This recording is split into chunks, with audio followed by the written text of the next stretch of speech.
tenang luar biasa di sudut sunyi ini. Mihrabku menuju Mi'raj. Di sini ku sedar diriku, ku kenal Tuhan yang satu. Pahitnya dosa, manisnya taubat, semua rasa bersatu. Mihrabku, getatanku, mihrabku, perjalananku, kiblat hatiku hanya untukmu. Jangan gelincir di nafsu.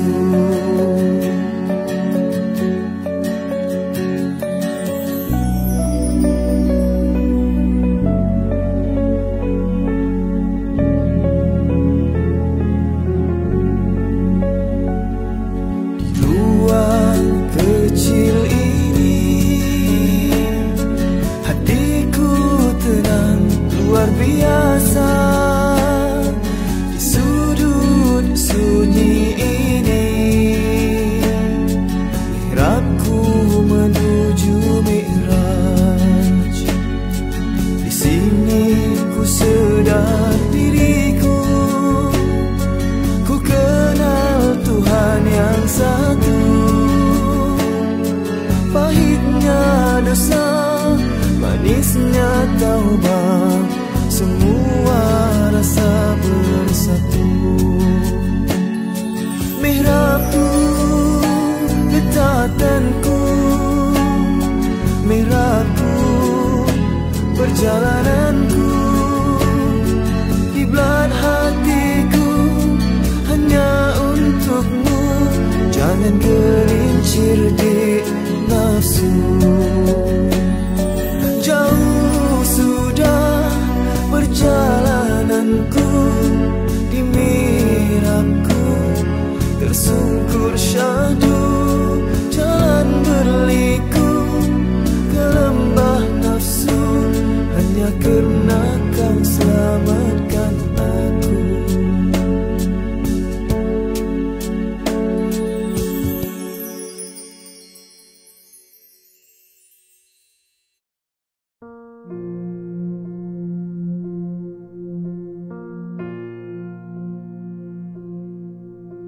Ku seru namamu, Allah yang agung. Ku seru namamu, Allah yang Esa. Ku seru namamu dengan sepenuh jiwa.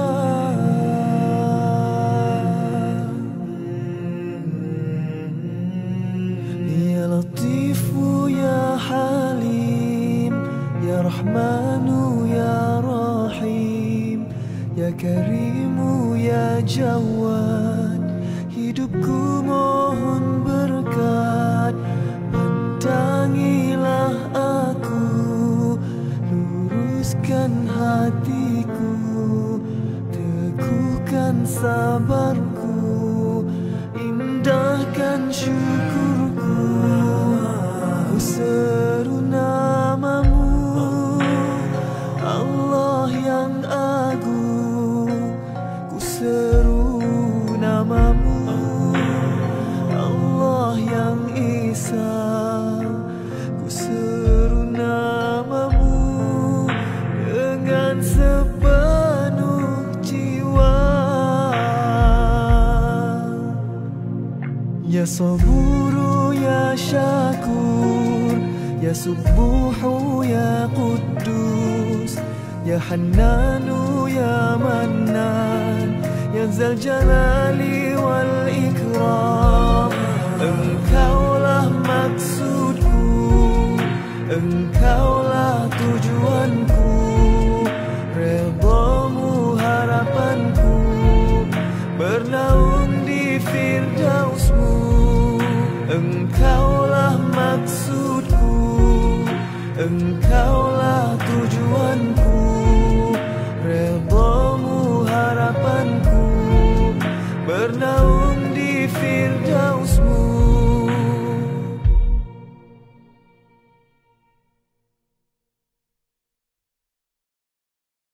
Ruang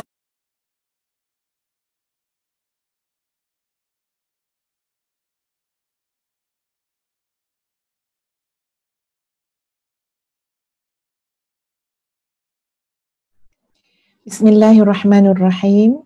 Assalamualaikum warahmatullahi wabarakatuh. Innal hamdalillah nahmaduhu wa nasta'inuhu wa nastaghfiruh wa na'udzu billahi min shururi anfusina wa min sayyiati a'malina. May yahdihillahu fala mudilla lahu wa may yudlilhu fala hadiya lahu. Asyhadu an la ilaha illallah wa asyhadu anna Muhammadan 'abduhu wa rasuluh. Allahumma salli ala Sayyidina Muhammad wa ala ali Sayyidina Muhammad, amma ba'd. Alhamdulillah, sahabat-sahabat yang dikasihi sekalian, pada malam ini dapat kita bertemu kembali setelah kita berehat panjang, memberi ruang masa kepada Ustazah untuk pulih daripada keadaan kurang sihat beberapa hari. Jadi insya-Allah kita akan sambung sahabat-sahabat sekalian pada malam ini, iaitu sambungan kitab hikam, di mana malam ini kita akan sama-sama cuba memahami hikmah yang ketiga daripada hikam ataupun hikmah-hikmah Ibnu Athaillah As-Sakandari. Jadi insya-Allah sama-sama kita berdoa kepada Allah Azza wa Jalla agar Allah berikan kita kefahaman yang baik, berikan kita ilmu yang bermanfaat, jauhkan kita daripada ilmu yang tidak bermanfaat, jauhkan daripada hati yang tidak khusyuk, jauhkan daripada doa yang tidak didengari, jauhkan daripada nafsu yang tidak pernah puas. Ini Ustazah nyatakan doa ini seperti mana yang biasa sebelum ini kita berdoa dengan doa inilah sebelum kita memulakan kelas pengajian kita. Semua sihat ke tu sahabat-sahabat sekalian? InsyaAllah mudah-mudahan sihat semua. Okay, warga Pepatih ni orang Negeri Sembilan ni agaknya ni Alhamdulillah, Ani Ismail sihat semua, Puan Ani Ismail. Apa khabar Cik Adnan Yahya, Puan Zahira Ramli, Alhamdulillah. Mudah-mudahan semua sihat insya-Allah. Hari ni mari kita lihat kepada hikmah yang ketiga. InsyaAllah nanti admin akan keluarkan slide kita. Ustazah akan bacakan hikmahnya sahabat-sahabat sekalian. Dan sahabat-sahabat kat sana tu, teman-teman kena ikutlah supaya maknanya tak kaku je mendengar apa yang Ustazah bicarakan, tapi bila Ustazah minta okey kita baca sama-sama ataupun ikut lafaz yang Ustazah baca, kalimah yang Ustazah baca, insya-Allah sahabat-sahabat semua akan ikut insya-Allah. Baik, hikmah yang ketiga. Hikmah yang ketiga, sawabiqul himami la takhriqu aswaral aqdari. Ustazah ulang lagi sekali. Sawabiqul himami la takhriqu aswaral aqdari. Ustazah percaya kita boleh tunjukkan slide hikmah yang ketiga. Hikmahnya tak panjang tuan-puan sekalian, pendek saja, tapi insya-Allah maknanya sangat dalam dan kita akan sama-sama memperhalusinya pada malam ini. Sawabiqul himami la takhriqu aswaral aqdari. Maksudnya adalah segala cita-cita terdahulu itu la takhriqu, tidak boleh mencarikkan ataupun mengoyakkan, mencarikkan aswaral aqdari, segala kubu takdir ataupun kota takdir. Dinamakan aswar al-aqdar. Takdir tu ibarat kubu, kota yang terlalu teguh, tidak dapat untuk dirobohkan, tidak dapat untuk dikoyakkan, tidak dapat untuk ditembusi. Segala cita-cita terdahulu itu tidak boleh mencarikkan segala kota takdir. Baik, mari kita lihat sahabat-sahabat sekalian takrif kepada istilah yang ada dalam hikmah ini. Kita boleh lihat slide yang selanjutnya insya-Allah. Dalam hikmah ini ada perkataan yang penting menjadi kata kuncinya adalah al-himam. Apakah maksud al-himam? Al-himam ialah keazaman atau cita-cita atau semangat yang kuat yang ada dalam diri seseorang terhadap kehidupan. Adanya keinginan, adanya semangat, adanya cita-cita yang berserta dengan kesungguhan terhadap kehidupan. Ya, bila sebut kehidupan, kita ada semangat terhadap kesihatan.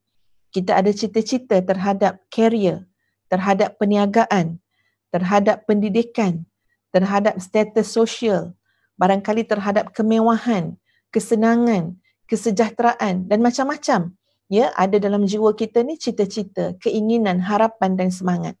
Itu yang disebut sebagai al-himam. Dan perkataan lain yang penting juga di sini adalah aswar al-aqdar. Apa dia aswar al-aqdar? Telah Ustazah nyatakan tadi, di mana digunakan perkataan takdir tadi dengan menyandarkannya kepada aswar, iaitu kubu. Kubu yang kuat, kubu yang teguh, yang tidak dapat dibolosi, yang tidak dapat ditembusi dengan mudah. Baik, sahabat-sahabat sekalian, mari kita lihat kepada mafhum hikmah dengan merujuk kepada slide yang Ustazah sediakan. Ya. Kita pergi dulu slide by slide, nanti Ustazah akan cuba mendalami untuk memberikan kefahaman kepada kita terhadap hikmah yang ketiga. Seakan-akannya sahabat-sahabat sekalian, maksud daripada walau bagaimana keras pun semangat kamu, walau bagaimana keras pun usaha dan cita-cita kamu, kamu tidak dapat menembus tirai takdir. Seakan-akan untuk kita fahami, wahai anak Adam, bercita-citalah, bersemangatlah, berusahalah mendambakan kerja ataupun hasil. Ikutilah segala sebab musabab. Tapi kamu tetap harus ingat bahawa kuasa dan ketentuan Allah mengatasi segala-galanya. Ya, jadi bila Ustazah buat huraian macam ni, sahabat-sahabat sekalian, Ustazah harap ya teman-teman, sahabat-sahabat semua, tuan-puan akan cepat dapat faham ya di sebalik maksud hikmah ini. Jadi bila disebut tentang keras bagaimanapun semangat kamu, hebat bagaimanapun cita-cita kamu, tapi kamu tetap kena ingat bahawa takdir, ketentuan daripada Allah Azza wa Jalla itu yang paling, itu tidak dapat ditembusi semata-mata kerana ikhtiar kita yang kuat. Ya, semata-mata kerana semangat kita yang kental. Tapi itu bukan bermakna sahabat-sahabat sekalian tak payah berusaha. Kalau macam tu tak payah bercita-cita lah. Kalau macam tu tak payah buat apa-apalah. Kenapa? Serah saja pada takdir. Sebab Ustazah pun cakap, Ustazah kata, kok mana pun takdir itu adalah kubu yang terlalu kuat. Takdir Allah itu tidak akan dapat ditembusi oleh sesiapa pun. Jadi ini Ustazah jelaskan daripada awal untuk mengelakkan kita daripada salah faham. Jangan sampai kita hanya menyerahkan nasib, hanya serah, biarlah ikutlah takdir Allah macam mana. Itu salah dalam memahami, ya, dalam menghayati keimanan kepada qada dan qadar yang termasuk dalam rukun iman sahabat-sahabat sekalian. Tapi maksud di sebalik itu apa dia? Allah menggesa, Allah menyuruh, Islam menyarankan apa dia? Bersemangat, bercita-cita. Kamu kena ada harapan.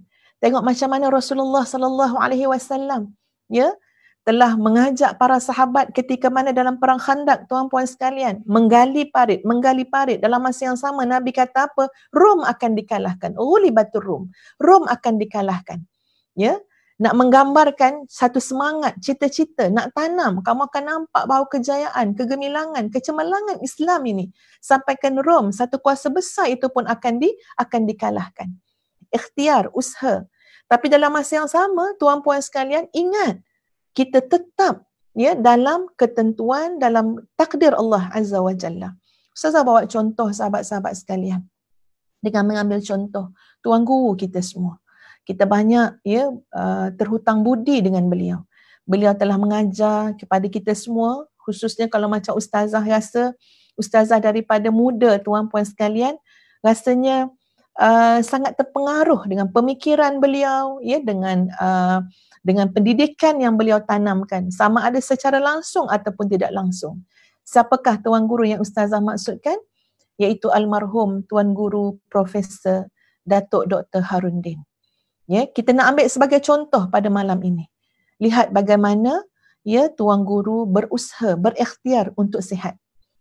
Masa tu sahabat-sahabat sekalian, Ustazah dengan 3 orang anak, pada tahun Tuan Guru meninggal dunia tu, Ustazah dengan anak belajar dekat Darus Syifa. Hampir setiap hari Isnin petang, ya, meredah jam daripada Gombak nak pergi ke Bangi, tuan puan sekalian, bersama-sama dengan arus trafik, ya, yang makna daripada KL nak keluar KL tu, Masya Allah, memang jam. Ya, trafiknya sendat betul lah, ya, sangat jam sangat. Jadi kami terpaksa lalui selama setahun. Ustazah akan keluar daripada rumah dengan anak-anak, ya, pukul 5 suku ataupun 5.30 lebih kurang macam tu, dan kami akan sampai kurang lebih dekat Darus Syifa Bangi waktu tu dah azan dah. Makna 7.30. 2 jam dalam perjalanan tuan puan sekalian untuk pergi belajar, ya, sijil perawatan Islam. Tapi Ustazah kena nyatakan supaya sahabat-sahabat tak beranggapan Ustazah ni ada kepakaran dalam bidang itu, sebab Ustazah belum lagi dapat ijazah. 3 anak Ustazah dah dapat dah, Alhamdulillah, tapi Ustazah masih belum melengkapkan kerana pada hujung-hujung tahun belajar tu Ustazah diuji dengan sakit, jadi tak dapat untuk tasmiat dengan guru dan tak dapat menyempurnakan. So Ustazah tak dapat ijazah lagi. Anak 3 orang Alhamdulillah dapat.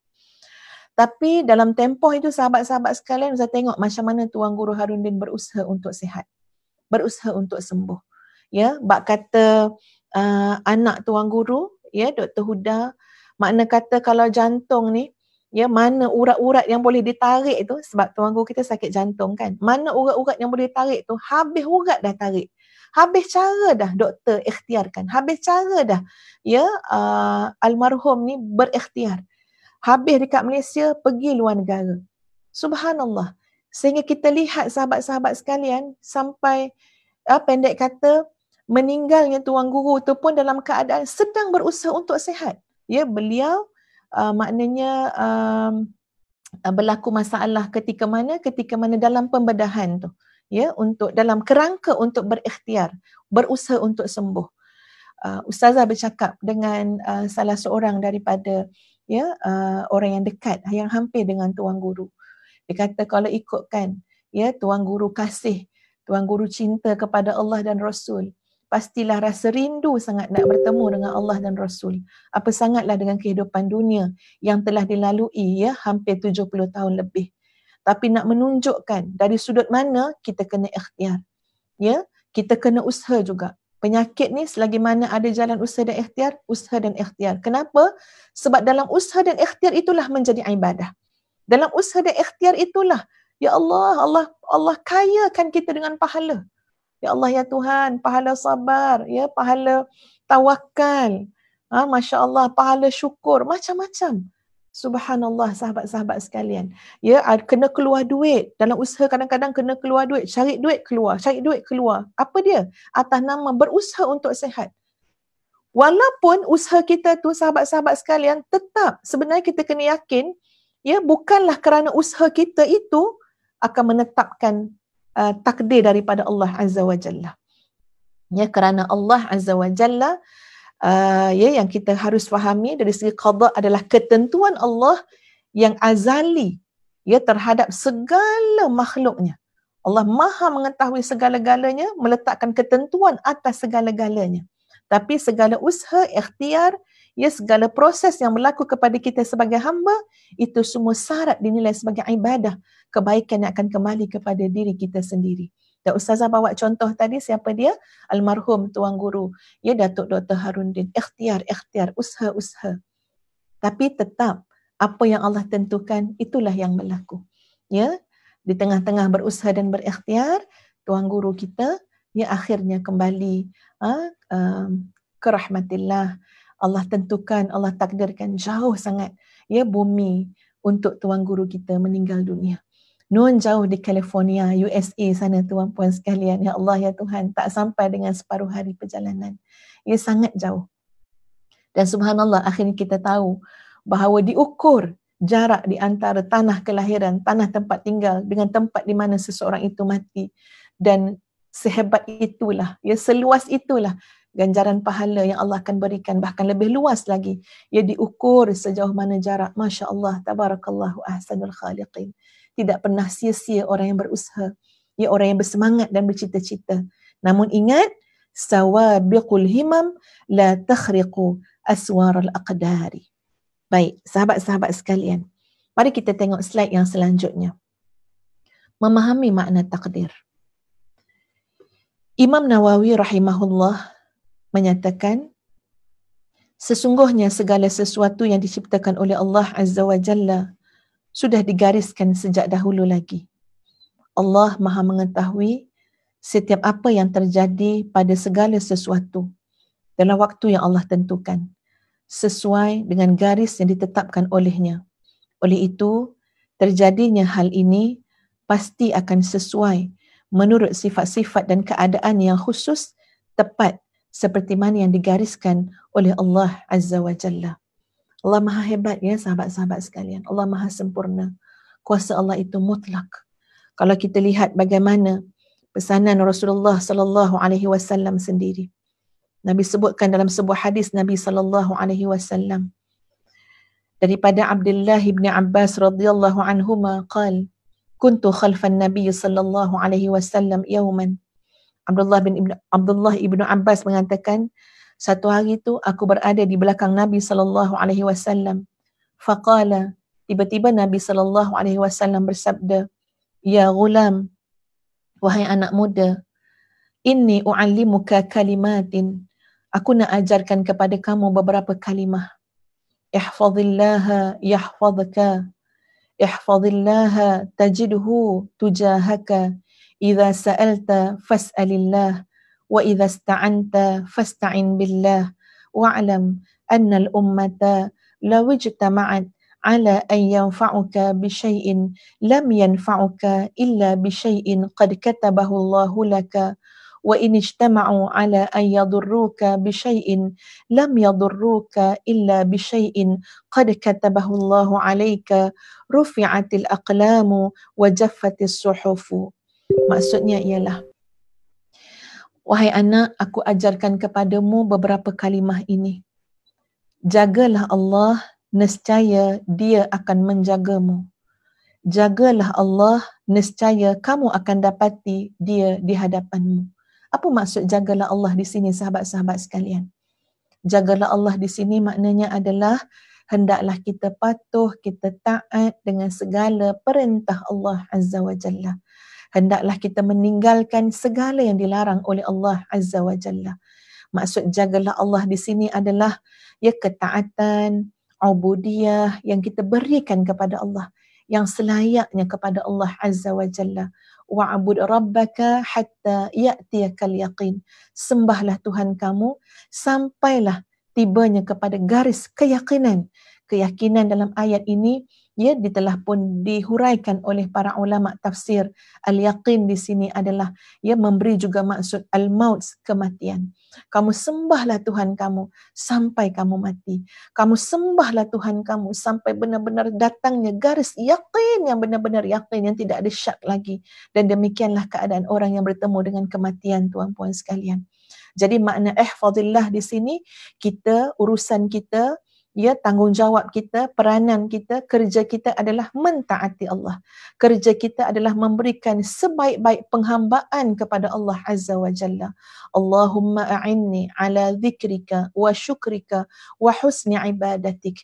Ya Allah, bantulah aku ya Allah, untuk aku ni bersyukur pada Engkau, untuk aku ni ingat pada Engkau, dan untuk aku memperbaiki sebaik-baik ibadah yang boleh aku persembahkan kepada Engkau. Itu doa yang diajar oleh Nabi SAW kepada kita semua. Ya, secara lebih khusus Nabi menyatakan kepada Muaz bin Jabal ketika itu, di mana Nabi menjelaskan kepada sahabat ini, jangan kamu tinggalkan tiap-tiap kali mengikuti solat fardu kamu. Maknanya tiap-tiap lepas kamu solat fardu, jangan kamu tinggalkan permintaan dan permohonan kepada Allah, iaitu permohonan Allahumma a'inni ala dhikrika wa syukrika wa husni ibadatik. Kembali kepada hadis yang pertama yang Ustazah bacakan tadi. Jagalah Allah. Nescaya Allah akan menjaga kamu. Jagalah Allah, nescaya engkau akan dapati Dia di hadapanmu. Maknanya, seluruh urusan kita akan disempurnakan oleh Allah.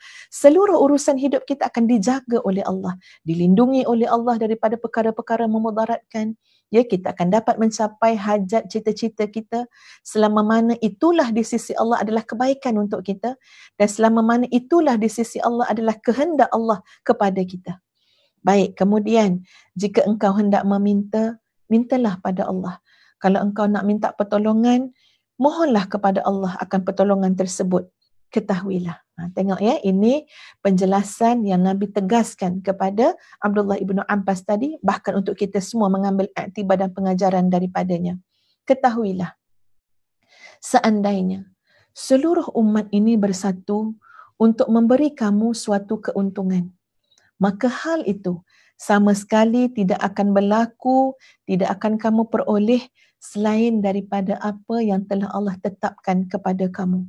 Dan andai kata manusia ini bersatu untuk melakukan sesuatu yang membahayakan kamu, melakukan sesuatu yang memudaratkan kamu, maka percayalah, hal itu tidak akan dapat membahayakan kamu kecuali apa yang telah Allah tetapkan untuk diri kamu. Pena telah diangkat dan lembaran-lembaran telah pun kering. Masya Allah, sahabat-sahabat sekalian. Ya, Nabi SAW nak menjelaskan kepada kita hebatnya kuasa dan ketentuan Allah. Ya, jangan kita rasa takut, jangan kita rasa gentar. Ya, kita bersemangat, kita bercita-cita, kita berharap, kita ada keinginan, kita ada kehendak. Tapi ingat sahabat-sahabat sekalian, ya, cita-cita kita itu tidak mungkin terlaksana kalau Allah tidak kehendaki. Cita-cita dan harapan kita itu tak mungkin akan berlaku kalau tidak dengan izin Allah Azza wa Jalla. Jadi kalau kita lihat ya sahabat-sahabat sekalian, dalam surah At-Taubah ayat 51. Sahabat-sahabat, tuan-puan catat dulu, nanti boleh rujuk dalam Al-Quran. Dalam surah At-Taubah ayat 51, Allah menjelaskan, A'udzu billahi minasyaitonir rajim. قل لن يصيبنا إلا ما كتب الله لنا هو مولانا وعلى الله فليتوكل المؤمنون. Katakanlah wahai Muhammad, lan yusibana, sama sekali tidak akan menimpa kepada kita semua. Sama sekali. Lan. Ya, lan kat sini maknanya apa? Lil abad. Ya, penafian lil abad. Sama sekali tidak akan pernah berlaku sesuatu musibah menimpa kepada kita. Illa ma kataballahu lana. Kecuali apa yang telah Allah tulis pada kita. Kecuali apa yang telah Allah tentukan berlaku kepada kita. Huwa maulana. Dialah pelindung kita. Dialah penjaga kita. Wa 'ala Allah, dan kepada Allah falyatawakkalil mu'minun. Kepada Allah lah bertawakalnya orang-orang yang beriman kepada Allah. Ustazah kena semak. Arabnya tak salah tulis ya. Falyatawakkalil mu'minun atau falyatawakkalil mutawakkilun. Bagi Ustazah masa kejap, ya, tak nak salah baca ayat Quran.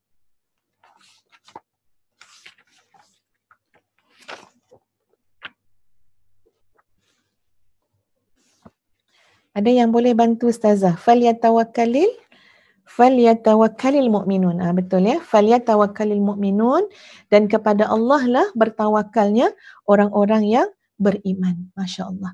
Ya, ayat ni sahabat-sahabat sekalian, bila kita baca, kita akan rasa tenang dekat hati. Berhadapan dengan ketentuan Allah, sama ada yang sedang berlaku ataupun yang akan berlaku, yang bakal berlaku. Kita akan rasa senang hati. Kenapa? Kerana huwa maulana. Kerana Allah adalah wali kita. Allah adalah penjaga kita. Allah adalah pelindung kita. Kita takkan temui sahabat-sahabat sekalian sebaik-baik yang melindungi kita. Seperti mana Allah menjaga kita. Seperti mana Allah melindungi kita. Cuba sahabat-sahabat bayangkan. Ya, kadang-kadang orang rumah besar-besar, rumah mewah, tuan-puan sekalian, suami selalu outstation. Ya, bisnes sana, bisnes sini. Bila malam rasa takut pencuri datang, perompak datang. Tiba-tiba satu hari suami kita kata, okey tak apa, abang dapatkan seorang bodyguard, seorang amal, kita ambil lah security guard ya untuk rumah kita ni. Buatkanlah satu rumah kecil kat depan tu ya, maknanya nanti jaga rumah kita ni akan duduk kat sini. Sayang jangan takut lagi, sebab apa, dah ada guard dah. Ya, guard tu pegang kayu ni, guard tu pegang kayu belati tu ya. Jadi okey, kita dah ada guard dah. Sahabat-sahabat sekalian, baru ada guard depan rumah pun Lena tidur tau. Ya, baru ada guard depan rumah. Suami tak ada, outstation pergi bisnes sana sini kan ya. Tak apalah, kita rasa kita dah serah pada guard tu. Kita dah swastakan urusan menjaga keliling rumah kita ni pada guard tu. Itu pun dah rasa senang hati. Ya, kadang-kadang keluar dekat perkataan, dekat lidah kita, kat lisan kita apa? Tak apalah, nak takut apa lagi? Guard kan dah ada. Nak takut apa lagi? Kawasan perumahan kita ni kan dah ada security guard tu. Ya, kita pun dah bayar bulan-bulan contohnya. Allahu Akbar, tuan-puan sekalian. Ya, baru dengan guard tu pun dah rasa senang hati dah. Padahal guard ni pun ya, kadang siang kerja lain, malam kerja lain. Ya, guard ni manusia biasa yang bagaimana? Macam kita. Malam mengantuk. Ya, datang juga rasa ngantuk, sorang-sorang je kan ya. Jaga kesunyian malam agak-agak macam mana? Apakah dengan dua mata yang Allah bagi tu, ya, dia boleh melihat semua sekali dalam terang, dalam gelap, yang nyata, yang zahir, yang batin? Kanlah, sama sekali tidak. Dia manusia biasa. Ya, bukanlah nak bersangka buruk, tapi sebagai manusia, tuan-puan sekalian, bahkan kalau kita pun jadi jaga, malam mungkin kita tertidur juga, terlayang juga, menyandar dekat dekat kursi tu. Agak 5 minit, 10 minit pun terlayang juga, ya. Maknanya orang kata tidur-tidur ayam tu berlaku juga. Jadi nak bagi tahunya, setara penjaga macam tu pun kita dah boleh rasa selesa dah boleh rasa lapang hati. Bukan bandingan sahabat-sahabat sekalian dengan Allah yang kita sebut dalam ayat ini. Huwa maulana. Dialah yang menjaga kita. Dialah yang menguruskan urusan kita. Allahu la ilaha illa huwal hayyul qayyum. La ta'khudhuhu sinatun wala nahum. Allah itu tidak ada Tuhan kecuali Allah. Ya Allah, la ilaha illahu. Yang maha hidup, yang berdiri sendiri, tidak pernah rasa mengantuk. Ya, tidak ada tidur. Allah menjaga seluruh yang ada di dunia, di langit, di bumi, seluruh makhluk. Semuanya dalam ilmu Allah. Semuanya dalam genggaman Allah. Wa 'alallahi falyatawakkalul mu'minun. Ya, bahagianya jadi orang beriman. Bahagia jadi orang yang yakin pada Allah. Tak takut pun dengan masa depan. Ya, dan tak pernah berkeluh kesah dengan masa silam yang telah berlaku. Kecuali apa? Ubat kita adalah bertawakal dengan penuh yakin kepada Allah yang maha baik.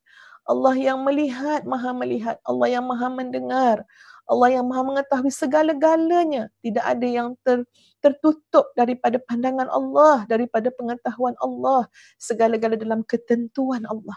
Sebab itu bukanlah maknanya bila kita berharap, bila kita bersemangat, bila kita bercita-cita, tiba-tiba yang berlaku tetap juga apa yang Allah takdirkan. Bukan bermaknanya habislah kita. Tak best lah macam tu. Yang kita nak tak dapat. Sudahnya yang berlaku apa yang Allah nak juga. Kita sedang berbicara dengan siapa? Kita sedang komen siapa? Sahabat-sahabat sekalian. Allah lebih mencintai kita daripada kita mencintai diri kita sendiri. Allah lebih nak kita masuk syurga daripada diri kita sendiri nak masuk syurga. Kita cakap nak masuk syurga. Time malam tidur berdengkur, ya, terjaga, Allah jagakan, Allah gerakkan pukul 4 pagi, 4:30 pagi, tidur balik. Tak apalah, esoklah, lusalah, esoklah. Kata nak masuk syurga. Ya, Allah datangkan orang fakir miskin, orang susah, anak yatim depan pandangan mata kita, kata nak masuk syurga, keluarkanlah sedekah. Ya, tolonglah, bantulah. Tapi lama kelamaan tetap juga kita ni lebih membesarkan hawa nafsu kita. Maknanya apa? Kita cakap je nak masuk syurga, tuan-puan, tapi sebenarnya azimah, keinginan tu tak cukup kuat. Allah Azza wa Jalla lebih berkehendak kita masuk syurga. Lebih inginkan kita masuk syurga daripada diri kita sendiri. Jadi kalau berlaku kehendak Allah, ketentuan Allah, segala-galanya adalah lebih baik daripada kehendak kita sendiri. Daripada keazaman kita sendiri. Daripada cita-cita dan harapan kita sendiri. Kenapa? Sebab kita meyakini Allah Maha baik, Allah Maha adil. Allah itu latifun lima yasha. Allah itu maha lembut dengan apa yang Allah kehendaki. Allah tak pernah berlaku zalim. Allah itu maha pengasih lagi maha penyayang. Allahu Akbar. Sahabat-sahabat sekalian, ya, Ustazah telah dapat satu gambar, ya, dalam WhatsApp lah. Ustaz yang bagi, suami Ustazah bagi.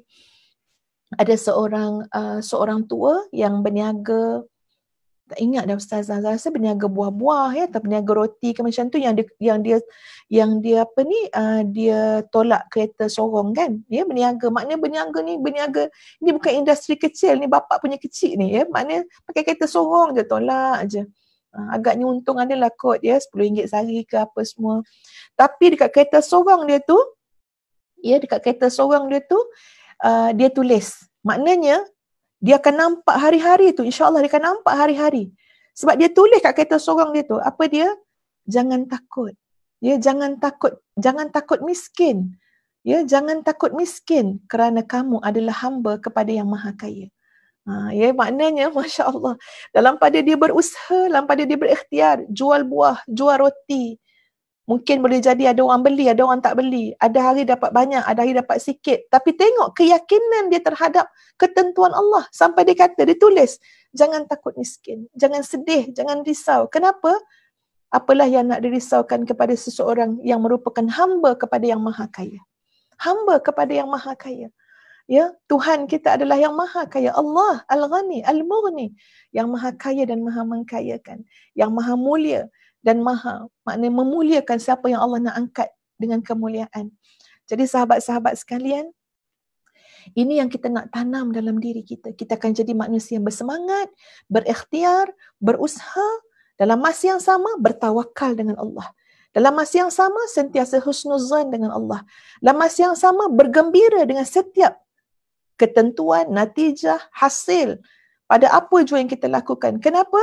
Sebab hasil tu adalah sebahagian, adalah maknanya pemahaman kita, hasil, natijah dan segala-galanya itu adalah dalam ruang lingkup ketentuan Allah Azza wa Jalla, ya, kepada hamba-hambanya.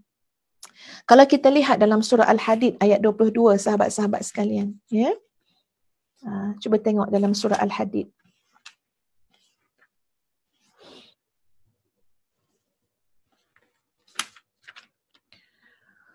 Allahumma salli ala Sayyidina Muhammad wa ala ali Sayyidina Muhammad, ya. Surah Al-Hadid, mana surah Al-Hadid, tak jumpa pula dah. Okey, 537. Dalam surah Al-Hadid ayat yang ke-22, firman Allah Azza wa Jalla, sahabat-sahabat sekalian, A'udzu billahi minasy syaithanir rajim. Ma asaba min musibatin fil ardi wala fi anfusikum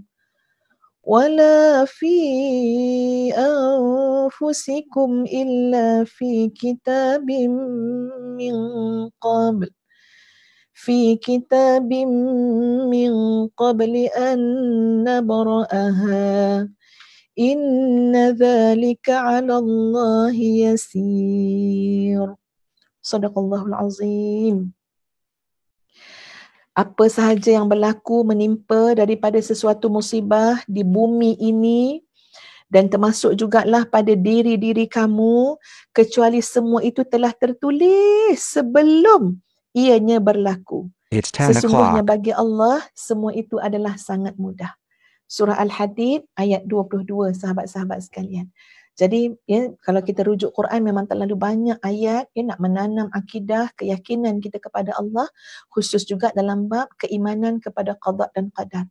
Semua yang berlaku kat bumi ni, semua yang berlaku, kalau dah bumi yang begini besar, begini luas, begini hebat, ya, langit, bumi, semua ni, semua dalam ketentuan Allah, termasuk jugalah diri kita. Ya, termasuk jugalah diri kamu, ayat ni sebut. Ya, semuanya Dalam pengetahuan Allah, ya, semuanya telah ditulis oleh Allah, semua dalam ketentuan Allah sebelum ianya berlaku. Dan bagi Allah semua itu terlalu mudah. Macam hari ni sahabat-sahabat sekalian, Masya Allah, Allah bagi kepada kita sahabat-sahabat, dunia ni macam berhenti sekejap. Dunia ni bergerak terlalu pantas. Semuanya bergerak. Ya, macam mana nak bagi berhenti sekejap? Masuk sarang semua. Ya, maknanya manusia ni duduk dalam rumah. Lihat ke dalam diri kalian. Lihat kepada sesuatu yang dekat dengan kehidupan kalian. Apa dia? Kepada keluarga kalian. Lebih dekat lagi kepada hati kalian. Lebih dekat lagi kepada Tuhan kalian. Kepada Allah. Cuba bayang sahabat-sahabat sekalian, besarnya hikmah pandemik ini kepada kita semua. Allah suruh lihat dengan yang lebih dekat. Kenapa? Dalam kesibukan dunia kamu asyik tengok yang jauh je. Kamu asyik tengok harta yang belum dapat. Kamu asyik tengok dunia yang macam fata morgana.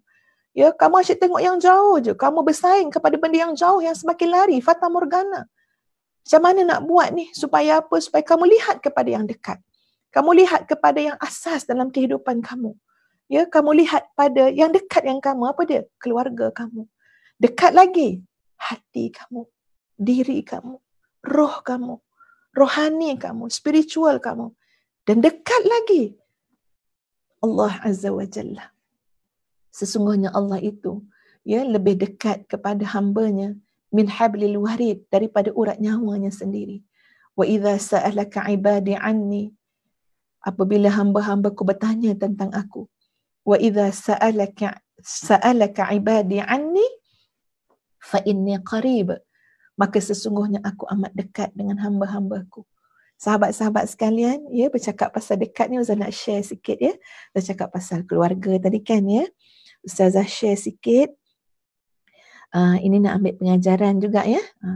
Tengok besarnya hikmah pandemik ni kepada kita semua, ya, untuk kita kembali melihat benda yang sebenarnya adalah benda yang sangat fundamental dalam kehidupan kita. Okey, Ustazah ambil contoh, ya, sahabat-sahabat sekalian. Ada seorang bilioner, ya, dia meninggal dunia pada usia 56 tahun kerana kanser pankreas. Sekejap, ya, cari kejap, insya-Allah. Dia meninggal dunia pada usia 56 tahun kerana kanser pankreas. Dan dia meninggal dunia tu, sahabat-sahabat sekalian, dalam keadaan dia meninggalkan kekayaan 7 bilion. Namanya adalah Steve Jobs, ya, seorang jutawan, meninggal usia 56 tahun disebabkan kanser pankreas.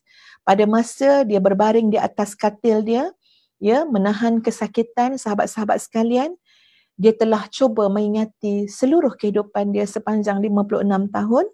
Kemudian dia telah menukilkan kata-kata ini kepada kaum keluarga dan teman-temannya. Ustazah akan bacakan. Akhirnya, saya menyedari bahawa semua kejayaan, pengiktirafan dan kekayaan yang saya ada adalah tidak berfaedah dalam menghadapi kesakitan dan kematian yang akan berlaku. Anda boleh mengupah seseorang untuk memandu kereta untuk anda. Anda boleh suruh seseorang untuk membuat wang untuk anda. Tapi anda tidak boleh menyewa seseorang untuk tolong membawa penyakit itu bagi pihak anda. Kita boleh mencari benda-benda penting, tapi ada satu perkara yang tidak dapat dijumpai apabila ia hilang, namanya adalah hidup. Rawatlah diri anda dengan baik. Hargailah orang lain. Apabila kita semakin tua, kita akan jadi lebih pintar, bukan? Dan kita secara perlahan menyadari bahawa sama ada jam tangan itu bernilai RM30 atau RM3,000, kedua-duanya menunjukkan masa yang sama. Sama ada kita membawa beg duit bernilai RM30 atau handbag bernilai RM3,000, jumlah wang dalam dompet kita tetap sama.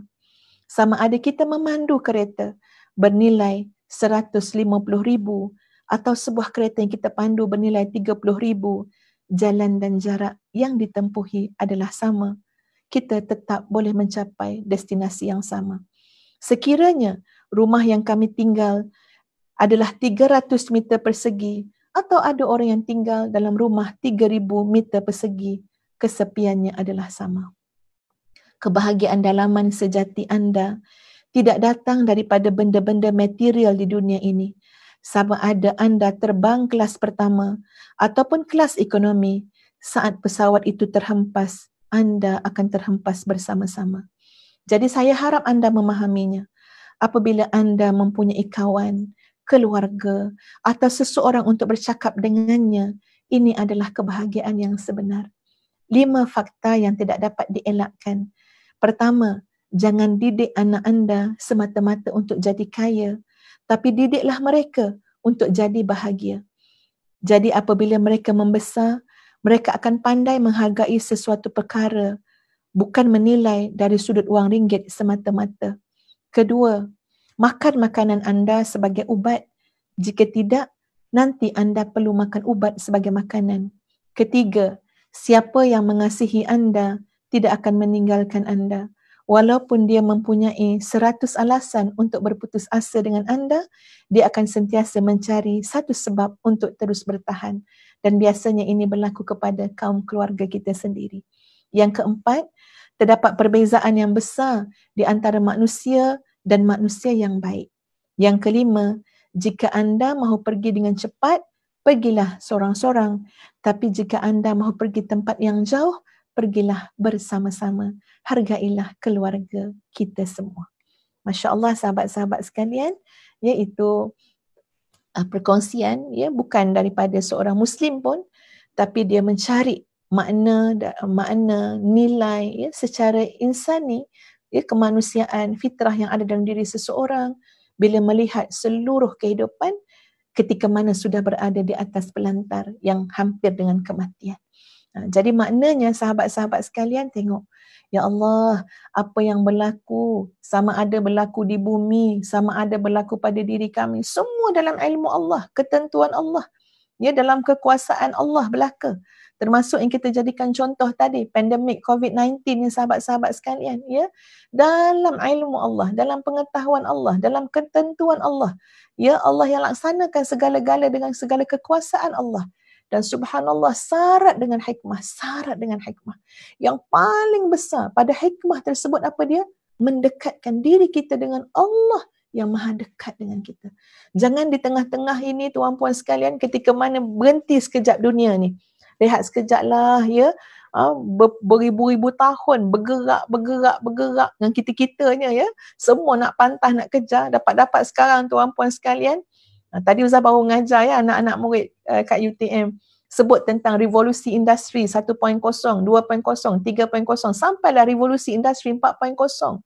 Bermula dengan revolusi industri 1.0, masa penemuan wap-wap, teknologi daripada pengemuapan ni. Okey. Kemudian sampailah revolusi industri 4.0, Masya Allah, sampai menggantikan, menyusutkan keperluan kepada tenaga manusia, diambil alih oleh jentera, mesin, robot. Segala-galanya bergerak terlalu pantas. Seminit kita akan ketinggalan terlalu jauh. Tapi Allah berhentikan sekejap. Kalau tak, penat kita dengan revolusi industri 4.0 ni sahabat-sahabat sekalian. Allah berhentikan sekejap. Hikmah yang sangat besar pada pandemik COVID-19. Berhenti sekejap. Jangan sampai kamu ni kejar, nampak macam berkayuh, nampak macam apa, macam berlari. Tapi sebenarnya apa? Kamu tidak berkayuh menuju Allah. Kamu tidak berlari mendekatkan diri kepada Allah. Kamu hanya berlari mencapai, mencari fata morgana. Yang saat kamu sampai, kamu akan nampak air itu hilang. Kamu rasa kamu nak mencecah kekayaan, kemewahan, kebendaan dan sebagainya, tapi saat kamu sampai kepada kemuncak 7 bilion macam sahabat tadi, yang saya sebut tadi, kamu rasakan apa dia? Kamu tidak bahagia. Kamu rasa sepi, kamu rasa macam tak ada apa-apa. Kenapa? Fata morgana. Kecuali segala usaha itu dilakukan dengan jalan yang betul, niat yang betul, cara yang betul, tujuan yang betul, insya-Allah kamu akan dapat kesejahteraan, kebahagiaan di dunia dan juga di akhirat. Ini Ustazah huraikan sikit daripada ayat Quran yang telah kita bacakan tadi. Sahabat-sahabat sekalian, cuba lihat pada slide yang Ustazah sediakan. Dalam surah At-Takwir ayat 29. A'udzu billahi minasyaitonir rajim.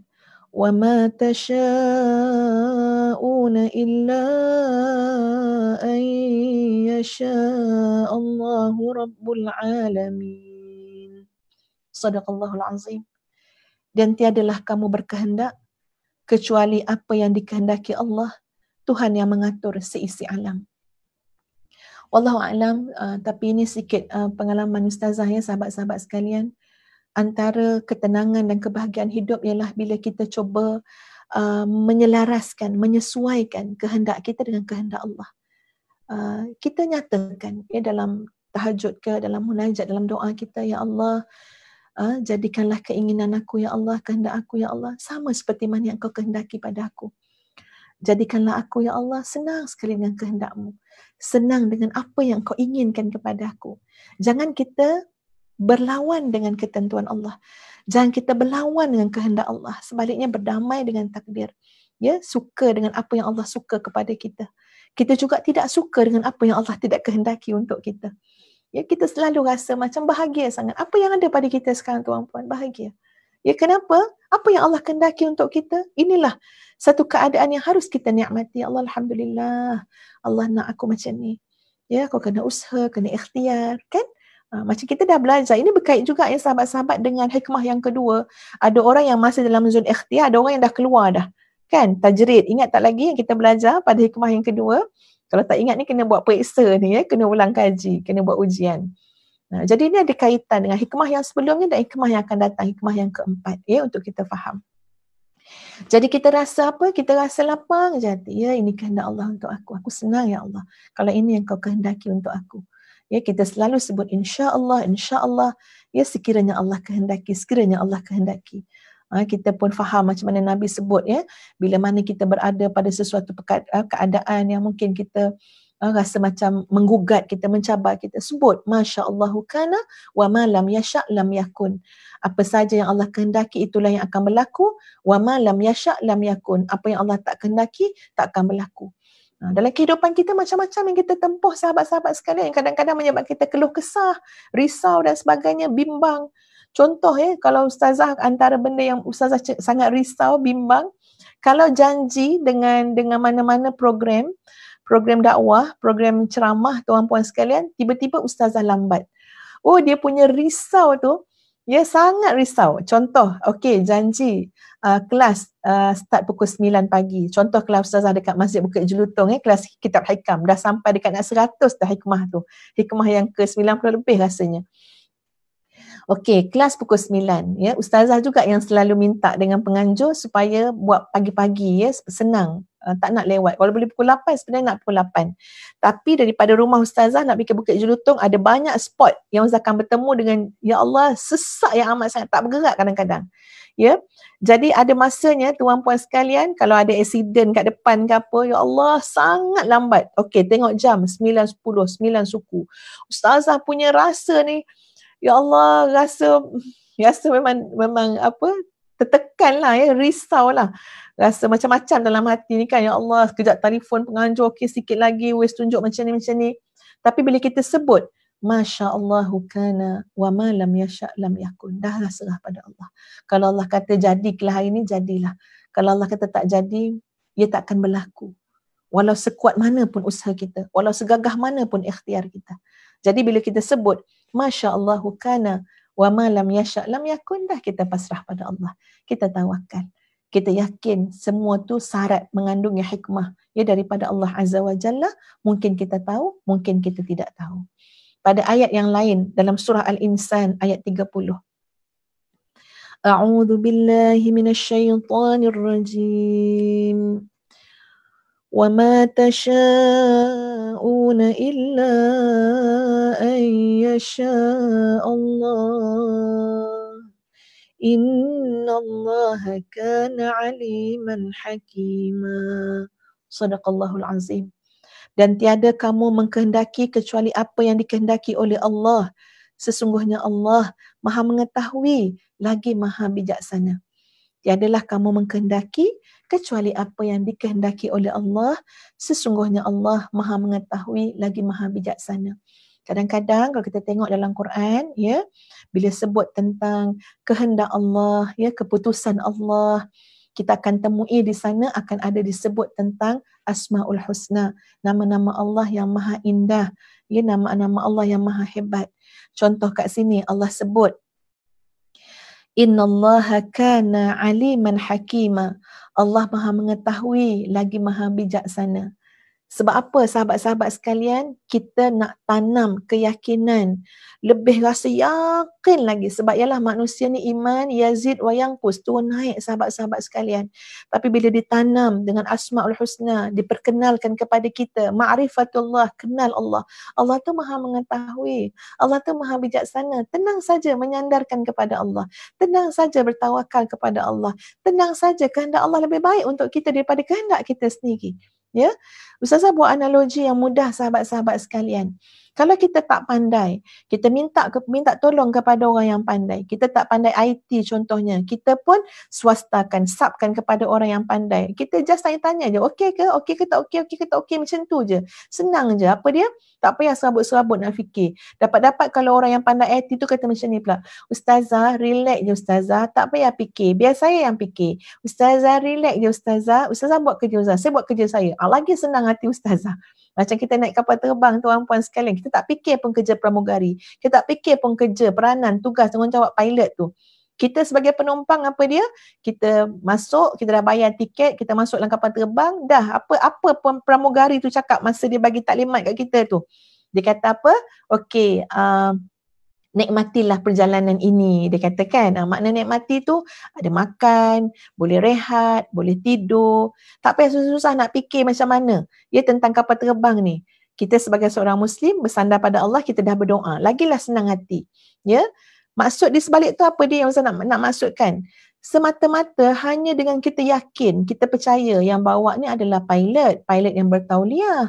Ya, pilot yang memang ada memang ialah bertauliah lah, yang memang ada memang boleh bawa kapal terbang, ya, berapa ribu dah perjalanan, 1000 kilometer dah perjalanan dia, ya, jam dia bawa kapal terbang. Dia dah belajar, dia ada guru dia dah ada latihan dia. Jadi macam mana bila kita tahu pilot tu orang pandai, pilot tu orang bijak, pilot tu tahu semua sekali, pilot tu banyak pengalaman, kita akan rasa lega. Ya, tapi sebab itu kadang-kadang tengok kalau misal kata diberikan pengumuman tapi memang tak pernah berlaku pengumuman ni, ya. Katalah bagi pengumuman, okey, kita sekarang ni pilot kita adalah sekian-sekian, namanya kapten sekian-sekian, yang ini adalah kali pertama dia nak cuba bawa kapal terbang komersial. Agak-agak macam mana kita rasa? Ya, mungkin ada yang rasa nak turun pun ada. Ya, itu memang berdoa lah sepanjang jalan tu kan. Ini masih dalam latihan dia kata. Kita rasa macam mana? Sebab apa?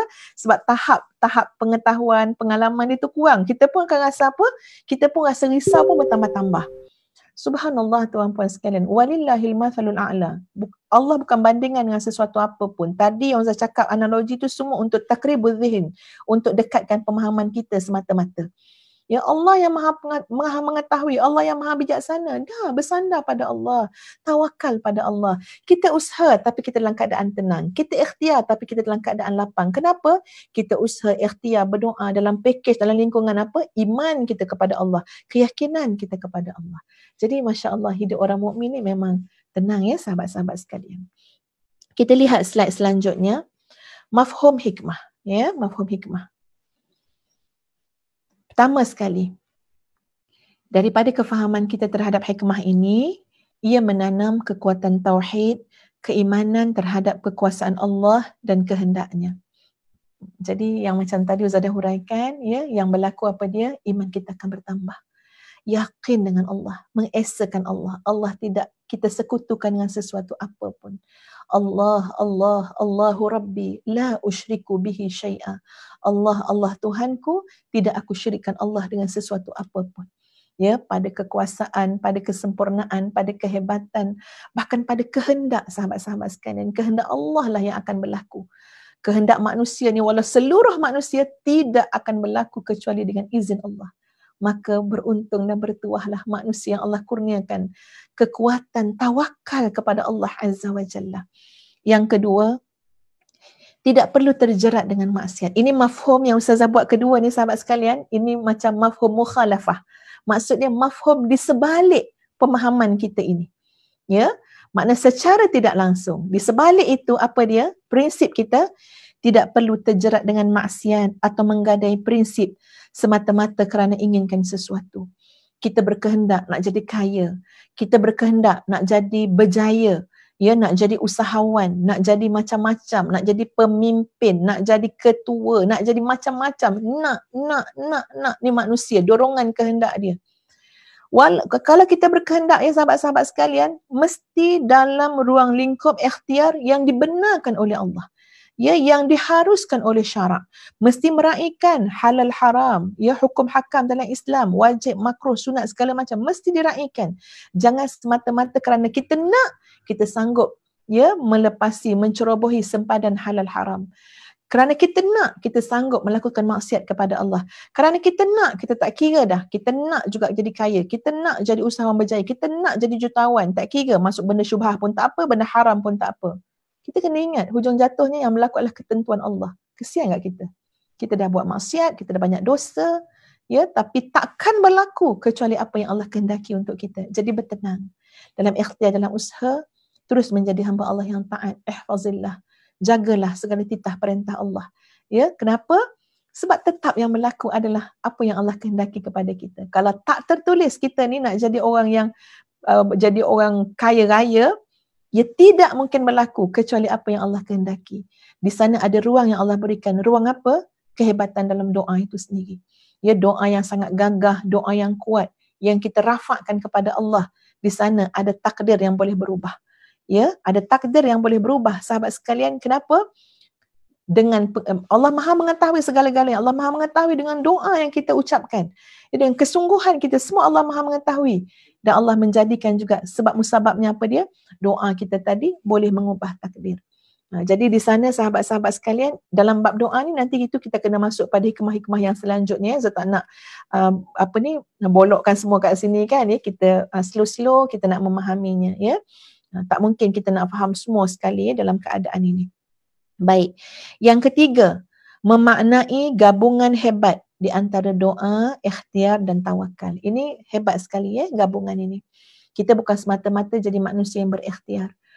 Kesian, ya, orang yang ikhtiar tapi sandaran hati tidak dengan Allah. Kesian orang yang berusaha tapi jauh hatinya daripada mengenal Allah, daripada keimanan dan keyakinan kepada Allah. Nanti ikhtiar itu akan jadi penat.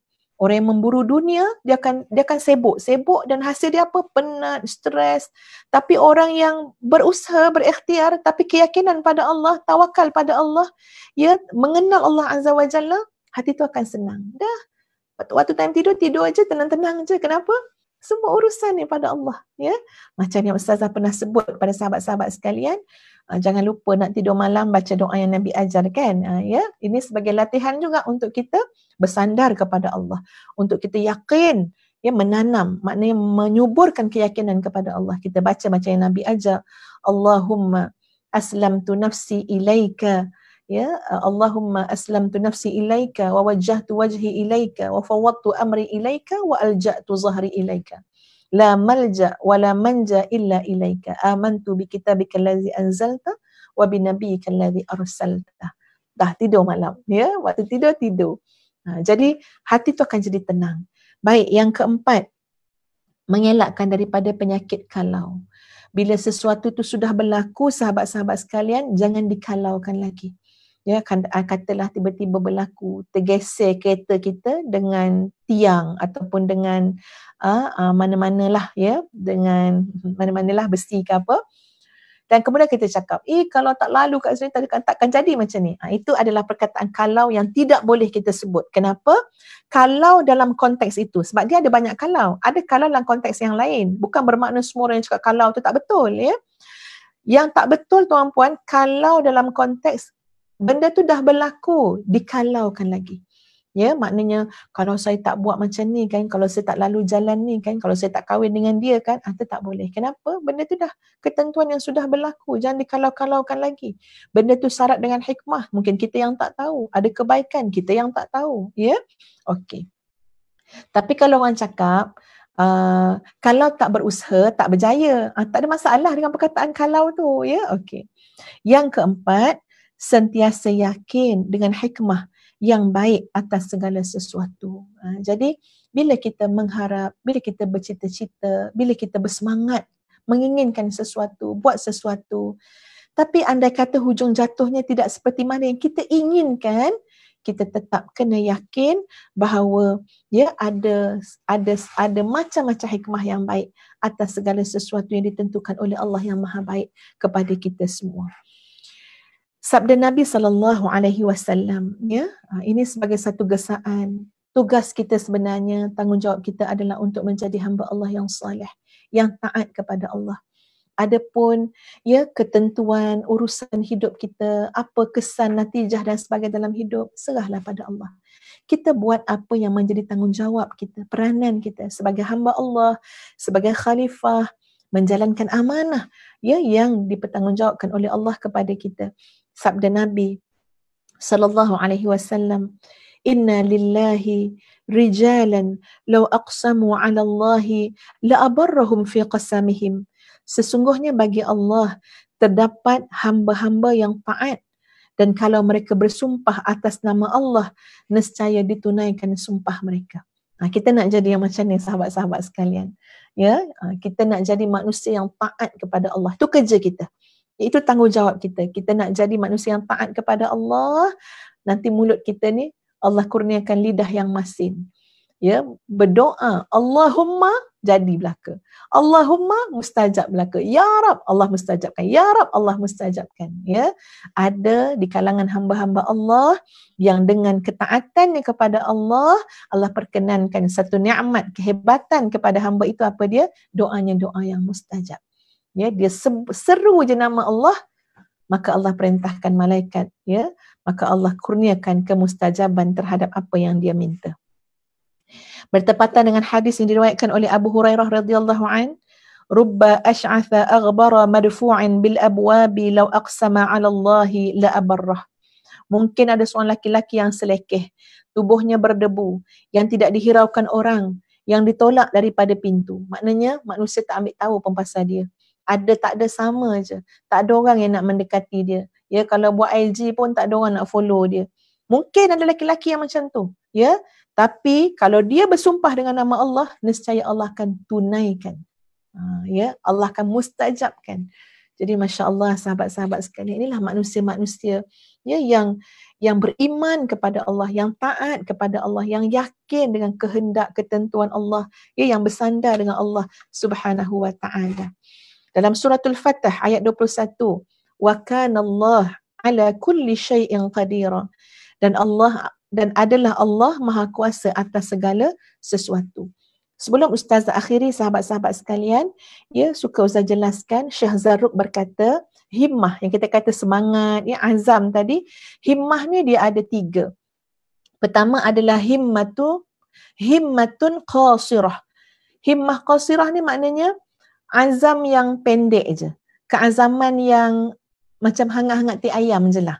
Ada azam tu, tapi azam yang tak boleh pakai sangat. Kenapa? Dia tidak lakukan apa-apa. Dia cuma berangan, berazam, bercita-cita, tapi cita-cita dia lemah. Itu adalah himmah qasirah.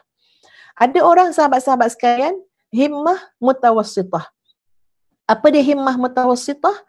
Iaitu satu keinginan keazaman yang dibuat berserta dengan kesungguhan. Berserta dengan kesempurnaan usaha. Maknanya bersungguh-sungguh dalam berusaha. Itu adalah himmah mutawassitah. Jadi ini peringkat himmah, keazaman dalam diri seseorang. Dan ada orang namanya adalah himmah sabiqah. Apa dia himmah sabiqah? Kekuatan yang membawa kepada berlakunya sesuatu. Maknanya dia ni memang Allah berikan dia kekuatan, semangat, kecekalan, kehebatan. Sampai kadang-kadang berlaku, kalau bagi para wali tu, berlakunya karamah. Berlakunya sesuatu yang ajaib, yang luar biasa, yang Allah izinkan untuk berlaku kepada hambanya. Jadi itu ada nama himmah, iaitu himmah sabiqah. Jadi apa yang kita nak fahami di sini, tak kiralah himmah bentuk mana pun, yang pertama ke, yang kedua ke, yang ketiga ke, maka kata Asy-Syaikh Ibnu Abbad, sekalipun berlaku pada wali seperti karamah, dan pada yang lain sebagai istidraj dan tipu daya, namun wajib beriktikad bahawa semata-mata asbab tidaklah memberi kesan dan sebarang tindakan, malahan hakikat semuanya berlaku daripada Dia, yakni daripada Allah yang Maha Esa. Jadi tak boleh bersandar dengan karamah, tak boleh bersandar dengan silap mata, ya, tak boleh bersandar dengan apa bentuk pun, tetap yang berlaku itu dengan izin Allah, ya, kehebatan, keagungan, ya, dan mutlaknya kehendak Allah Azza wa Jalla. Ini bertepatan dengan firman Allah dalam sebuah hadis qudsi, abdi anallah alladhi aqulu lisyai' kun fayakun fa'ati'ni aj'alka taqulu lisyai'i kun fayakun. Hambaku, akulah Allah yang berkata kepada sesuatu, jadilah, maka jadilah. Oleh itu, taatilah aku, nescaya aku jadikan kamu. Saat kamu berkata, jadilah, maka jadilah. Allahu Akbar. Ini janji Allah kepada orang-orang yang taat, ya, lidah dia masin, doa dia mustajab, ya. Lafaz hadis yang sama dengan hadis qudsi yang disebut oleh Syekh Abdul Hafiz Faraghli Ali Al-Qarani dalam kitabnya Mabadi'ut Tasawwuf fil Islam. Allah, ya, berfirman dalam hadis qudsi, abdi ati'ni aj'alka rabbaniyya taqulu lisyai' kun fayakun. Wahai hambaku, taatilah aku, nescaya aku jadikan kamu seorang yang rabbani. Apabila kamu berkata sesuatu, jadilah, maka Allah takdirkan benda itu jadi. Masya Allah, ya. Jadi ini peranan kita. Semangat kita malam ni apa dia? Nak jadi hamba Allah yang taat. Kita banyak nak berdoa kepada Allah. Kita nak jadi jalan, ya, kebaikan kepada orang lain. Ya, mudah-mudahan, ya, ada sahabat-sahabat kita yang sakit, Allah berikan kesembuhan.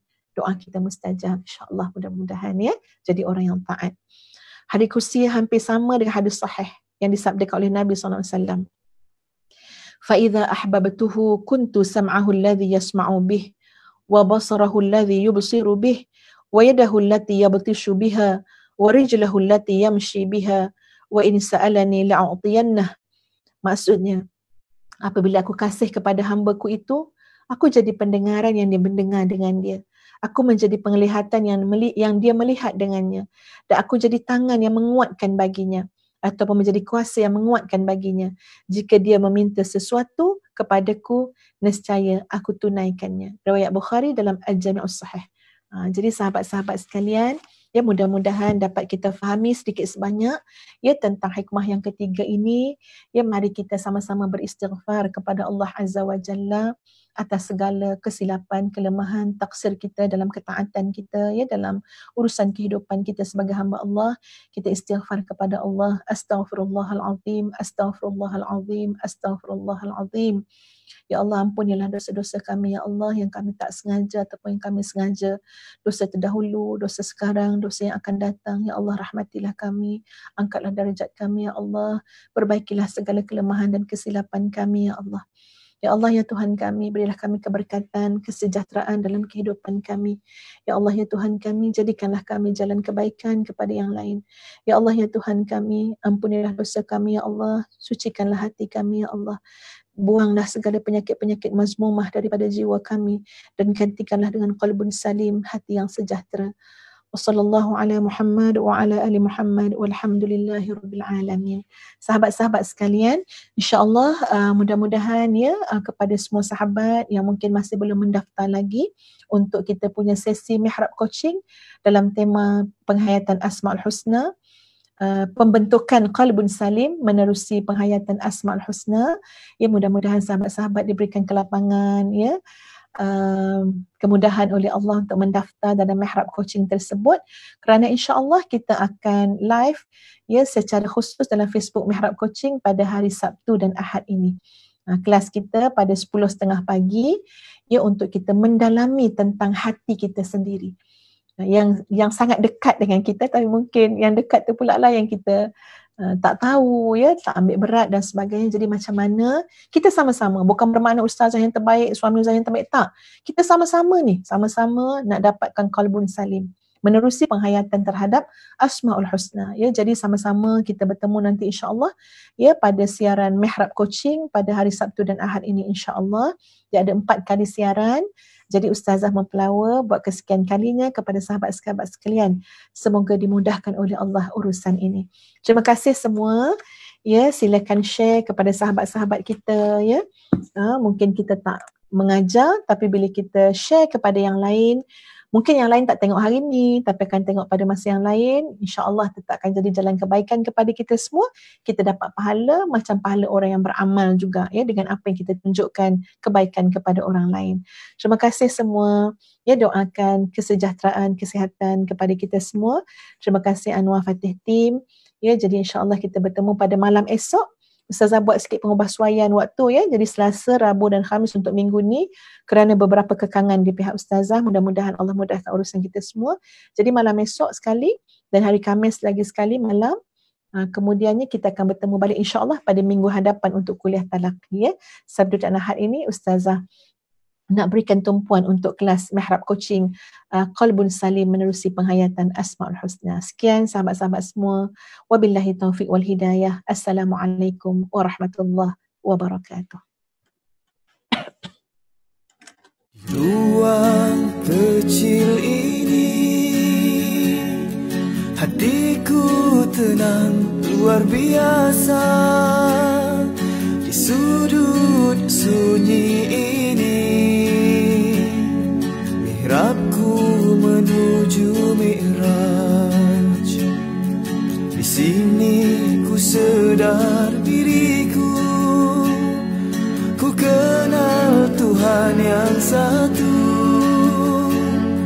Pahitnya dosa, manisnya taubat, semua rasa bersatu.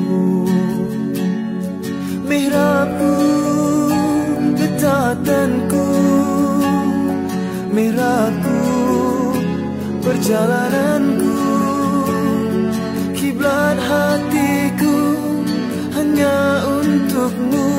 Jangan gelincir di nafsu.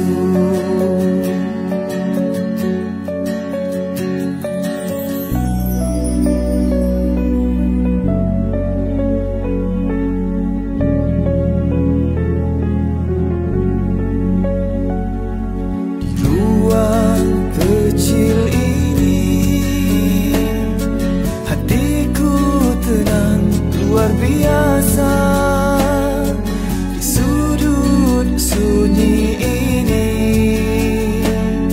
mihrabku menuju Mi'raj. Di sini ku sedar diriku, ku kenal Tuhan yang satu. Pahitnya dosa, manisnya taubat, semua rasa bersatu. Mihrabku, getatanku, mihrabku, perjalananku, kiblat hatiku hanya untukmu. Jangan gelincir di nafsu. Jauh sudah perjalananku, di mihrabku tersungkur syahdu. Jalan berliku ke lembah nafsu, hanya karena kau selamatkan aku.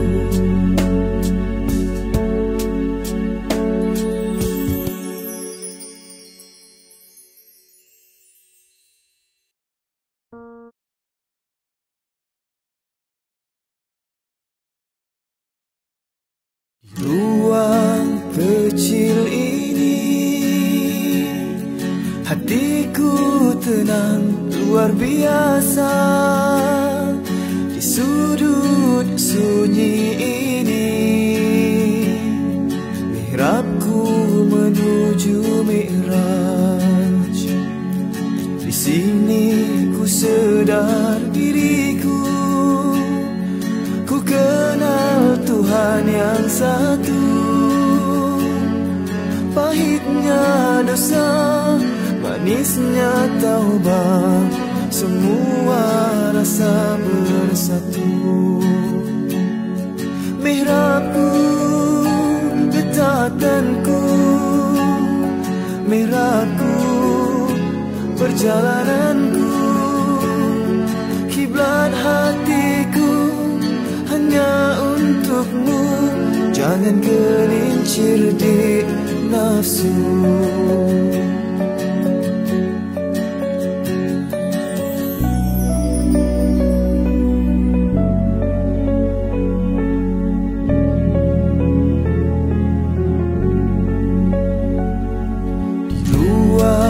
Kecil ini hatiku tenang luar biasa. Di sudut sunyi ini mihrabku menuju mi'raj. Di sini ku sedar diriku, ku kenal Tuhan yang satu. Pahitnya dosa, manisnya taubat, semua rasa bersatu. Mihrabku, getatanku, mihrabku, perjalananku, kiblat hatiku hanya untukmu. Jangan gelincir di nafsu. Jauh sudah perjalananku, di mihrabku tersungkur syahdu. Jalan berliku ke lembah nafsu, hanya karena kau selamatkan aku.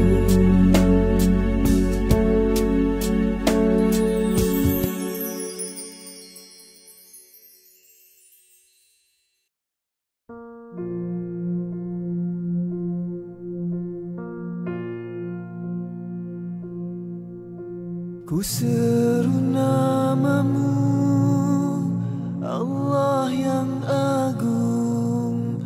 Ku seru namamu, Allah yang Esa. Ku seru namamu dengan sepenuh jiwa.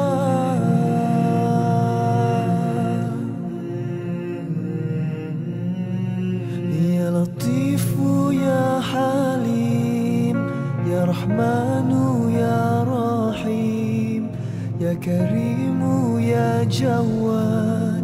Hidupku mohon berkat, pandangilah aku, luruskan hatiku, teguhkan sabarku, indahkan syukurku. Ku seru namamu, Allah yang agung. Ku seru namamu, Allah yang Esa. Ku seru namamu dengan sepenuh jiwa. Ya Saburu ya Syakur, ya Subuhu ya Quddus, ya Hannanu ya Mannan, ya Zal Jalali wal Ikram. Engkaulah maksudku, engkaulah tujuanku, redamu harapanku, bernaung di firdausmu.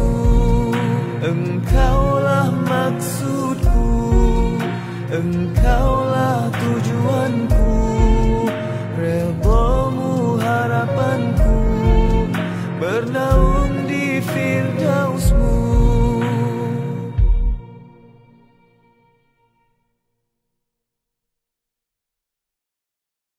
Ruang kecil ini hatiku tenang luar biasa. Di sudut sunyi ini mihrabku menuju mi'raj. Di sini ku sedar diriku, ku kenal Tuhan yang satu.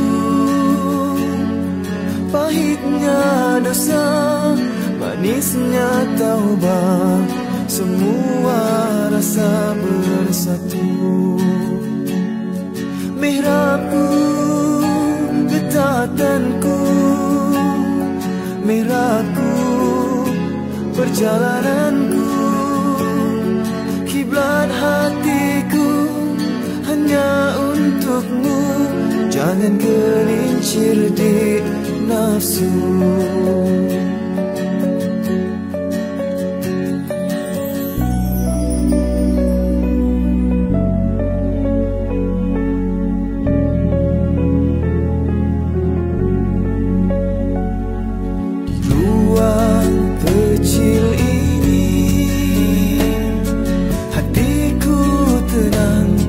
Biasa di sudut sunyi ini, mihrabku menuju Mi'raj. Di sini ku sedar diriku, ku kenal Tuhan yang satu. Pahitnya dosa, manisnya taubat, semua rasa bersatu. Mihrabku, ketatanku, mihrabku, perjalananku, kiblat hatiku hanya untukmu. Jangan gelincir di nafsu. Jauh sudah perjalananku, di mihrabku tersungkur syahdu.